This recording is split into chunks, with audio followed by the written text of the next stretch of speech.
चलिए हम अपने आर्टिकल में यूज ए एन और द के यूज देखते हैं। तो पहले हम ए और एन का यूज देखते हैं कि हमारा ए और एन कहाँ यूज होता है।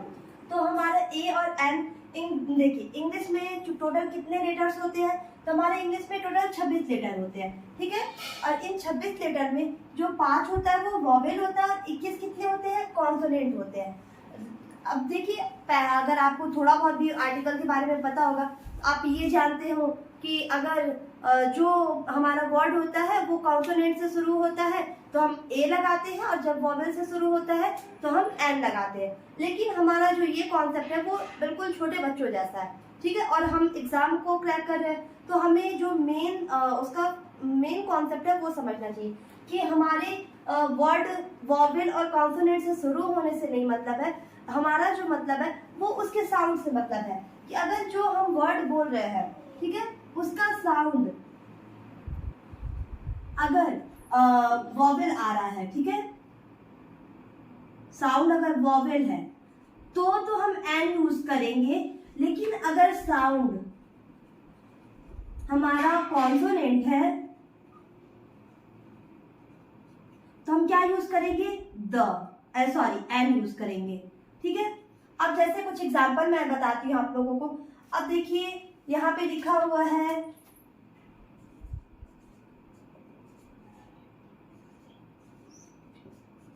ठीक है, यूनिवर्सिटी।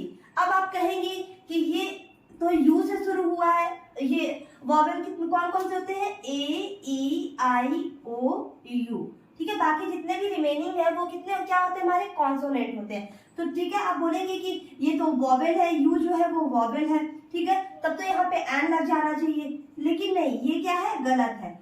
ये यू यूनिवर्सिटी का यू वॉवेल जरूर है, लेकिन जब हम उसको बोल रहे हैं, अगर आप इसे बोल रहे हैं तो आप क्या बोल रहे हैं, यूनिवर,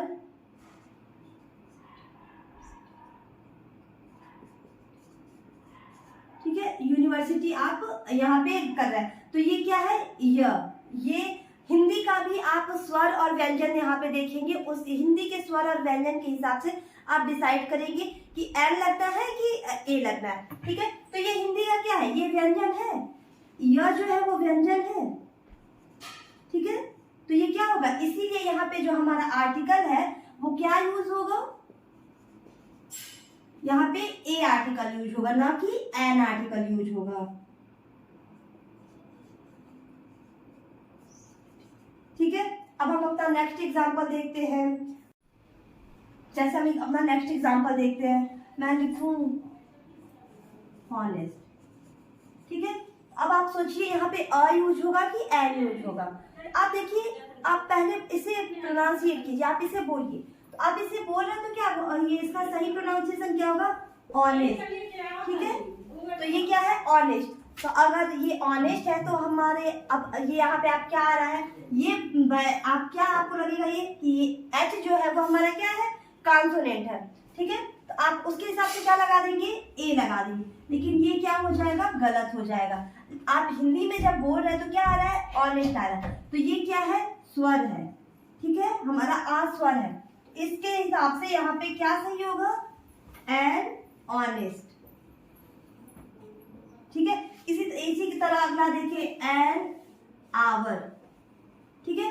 तो ये सब चीजें क्या है हमारी, ए और एन का जो कॉन्फ्लिक्ट है कि आप ये सोचते हैं कि वॉवेल के साथ हमारा एन लगता है और कॉन्सोनेंट के साथ ए लगता है, ऐसा कुछ नहीं है। आप अगर बोल रहे हैं तो बोलने में देखिए कि हमारे हिंदी के अगर स्वर आएंगे बोलने में तो स्वर से शुरू हो रहा है तो आप एन लगाएंगे, और अगर हिंदी के व्यंजन से शुरू हो रहा है तो आप क्या लगाएंगे, एन लगाएंगे। बाकी आप ऐसे नॉर्मल एग्जांपल है, अ बैट, अ मैन,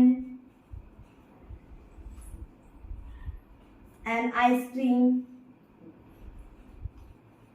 ठीक है। तो ये सब क्या है, ये हमारे कॉमन एग्जांपल्स है, और जो हमारे कॉमन एरर में क्वेश्चंस अराइज होते हैं वो इन्हीं सब टाइप्स के चीजों से फैक्ट से हमारे क्वेश्चंस अराइज होते हैं। तो हम अब से स्वर ये ए और एन लगाते समय हमेशा अपने इस चीज़ों पे ध्यान देंगे कि हमारा जो बोलने में है वो हिंदी का स्वर आएगा तो हम एन लगाएंगे, और अगर हिंदी का व्यंजन आएगा तो हम ए लगाएंगे, ना कि हम उसमें ये इंग्लिश के वोवेल और कॉन्सोनेंट को देखेंगे।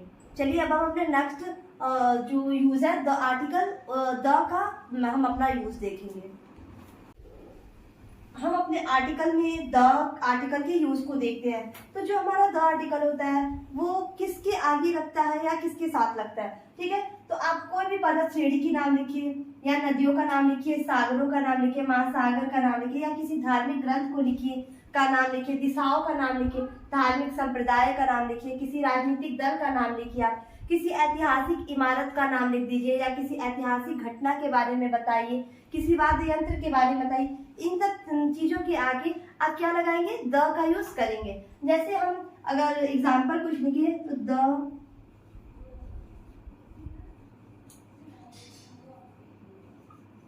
ये हिमालय क्या है, पर्वत श्रेणी है ना, तो द हिमालय आपको लिखना है तो आप कैसे लिखेंगे, द हिमालय। किसी नदी का नाम लिखिए, जैसे गंगा नदी है तो द गंगा, ठीक है। ठीक है, आप किसी सागर के नाम का नाम लिखना है, मान लीजिए आपको लिखना है लाल सागर का नाम लिखना है तो क्या आप लिखेंगे, द रेड सी। ठीक, आपको किसी महासागर का नाम लिखना है, जैसे आप महासागर का नाम लिख लीजिए पैसिफिक ओशियन।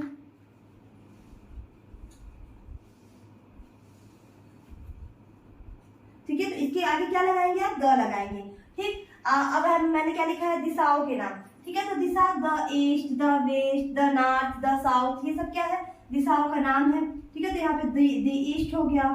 ठीक, यहाँ पे मैंने लिखा है धार्मिक ग्रंथ हो, जैसे रामायण क्या है, हमारा धार्मिक ग्रंथ है, कोई भी धार्मिक ग्रंथ हो सकता है, रामायण हुआ, महाभारत हुआ, बाइबिल हुआ, कुरान हुआ, गुरु ग्रंथ साहिब हुआ, कोई भी आप बाइबल ये धार्मिक ग्रंथ का नाम लिखिए, आप उसके आगे क्या लगाएंगे, द लगाएंगे। तो मैं यहाँ पे एग्जाम्पल दे देती हूँ, द रामायण। ठीक है, अब मैंने क्या लिखा है, किसी धार्मिक संप्रदाय, जैसे हम बोलते हैं कि हम हिंदू है, मुस्लिम है, सिख है, ईसाई है, तो वो क्या है, धार्मिक संप्रदाय बताया जा रहा है तो उनके आगे लिखा जाएगा, द का यूज किया जाएगा। जैसे द हिंदूज, द मुस्लिम्स, ठीक है। ऐसे ये क्या है, ये हम धार्मिक संप्रदाय के आगे द लगाएंगे।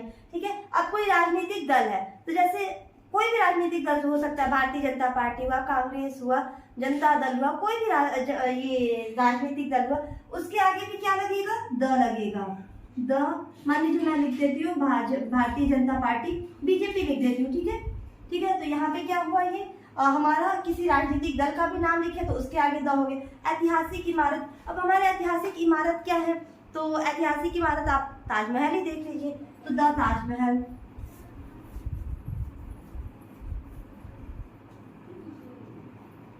ठीक है, अब ऐतिहासिक घटना है तो आप ये पानीपत का युद्ध लिखना है आपको, लिख दीजिए the battle of Panipat. Battle of Panipat, ठीक है। अब वाद्य यंत्र लिखना है, जैसे आपको तबला लिखना है तो द तबला करेंगे। ठीक है, इस तरीके से। अब जैसे मैं यहाँ पे एक चीज और आप नोट करिए, कोई ये अनोखी वस्तु है, अनोखी या इकलौती वस्तु है,